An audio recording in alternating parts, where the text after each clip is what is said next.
Hello and welcome to the channel. Other YouTube videos that I've seen find the value of this integral using complex numbers. Here I am going to show a straightforward approach, not dealing with complex number, and therefore it is much easier to understand.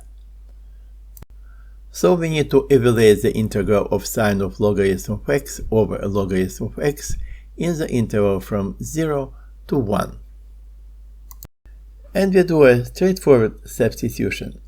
Y equals minus logarithm of x. So x equals e to the power of negative y. Dx equals minus e to the power of negative y dy, where minus may be moved outside the integral. And the only thing remaining to complete the substitution is finding the boundaries of y.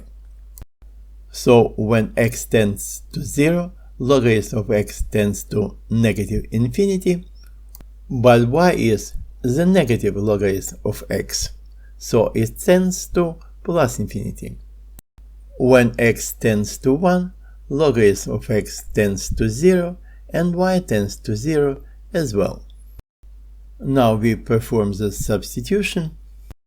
Since sine is an odd function, minus may be moved outside, where it cancels out with the minus in the denominator.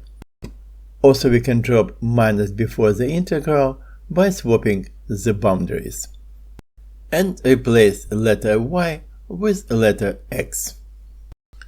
As the result of that, we get just integral of sine of x over x e to the power of negative x in the boundaries from 0 to infinity. And this is the integral we are going to deal with. To evaluate the integral, we add a positive parameter s to the exponent. So the value of integral becomes a function of s. Name it I of s. When s tends to infinity, e to the power of negative sx tends to 0. The expression under the integral tends to 0. Therefore, the value of integral tends to 0. Next, we take the derivative of I. To do that, we differentiate the expression under the sign of integral by s, the technique commonly known as Feynman's trick. Sine of x over x does not depend on s and can be taken outside, and we need to differentiate e to the power of negative sx by s. According to chain rule, that will be e to the power of negative sx times the derivative of negative sx by s, which is negative x. Then, of course, minus goes outside the integral sign, x's are cancelled out. What remains is negative integral of e to the power of negative sx times sine of x dx. And this integral can be evaluated by twice integrating by parts. Here I will use tabular method of integration. So let's make a table. In the left column we place factor e to the power of negative sx, and it will be differentiated by x. Since we have minus before the integral, it looks convenient to place minus sine of x into the second column, and it will be integrated. So we differentiate e to the power of negative sx by x and get minus s e to the power of negative sx. And we take the antiderivative of negative sign, which is cosine. And we again take the derivative of the expression in the first column. This time negative s times negative s gives s squared, and the antiderivative of cosine is just sine. Now we place alternating signs starting with plus and draw arrows from top two elements of the first column to the next elements of the second column. And the last element of the first column is connected to the adjacent element of the second column. Now we can write the expression for the integral. It is e to the power of negative sx times cosine of x. For the second expression we have two minuses giving plus. So we write s e to the power of negative sx times sine of x.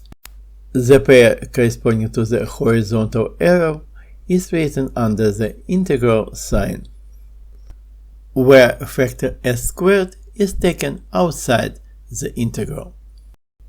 Now we can evaluate the three terms.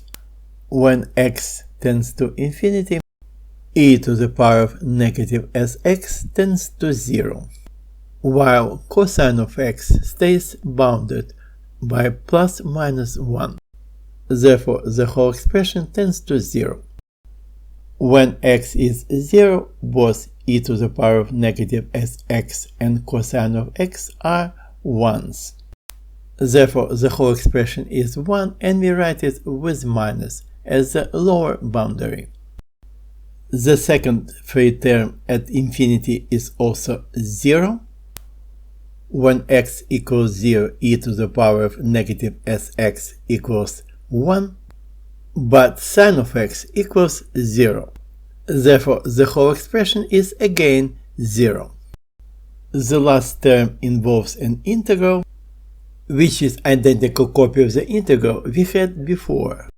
And this integral is negative I prime of s. Given factor s squared, we write it as negative s squared times I prime of s. Let's rewrite what we've got. This is a simple equation for I prime of s. And we solve it and find out that the first derivative of I is negative 1 divided by 1 plus s squared. Let's do some cleaning and copy the value of the first derivative of I to the top. The toughest part is over. We've found the first derivative of I, and we can find function I itself by integrating this expression. This is a standard integral which is arctan, and we have to write it with minus. So we get negative arctan of s plus constant c. And we need to find the value of the constant. Given that I of infinity is 0. By looking at the graph of arctan, we see that when the argument tends to infinity, the value of arctan tends to pi over 2. Therefore, I of infinity equals negative pi over 2 plus c. And this value must be 0. Therefore, c equals pi over 2. So we can write that I of s equals pi over 2 minus arctan of s, which can be also written as arc cotangent of s. In particular, when s tends to 0, the exponential function tends to 1. What remains is just integral of sine of x over x dx in the interval from 0 to infinity. According to the obtained formula, this is pi over 2 minus arctan of 0, and since arctan of 0 is 0, we get just pi over 2. The well-known Dirichlet integral. But we are interested in a different case. S equals 1. In this case, e to the power of negative sx is just e to the power of negative x. And we get the integral needed to solve the problem. So we write that the integral we need is just I of 1, which is arc cotangent of 1 or pi over 4. This is the answer and the end.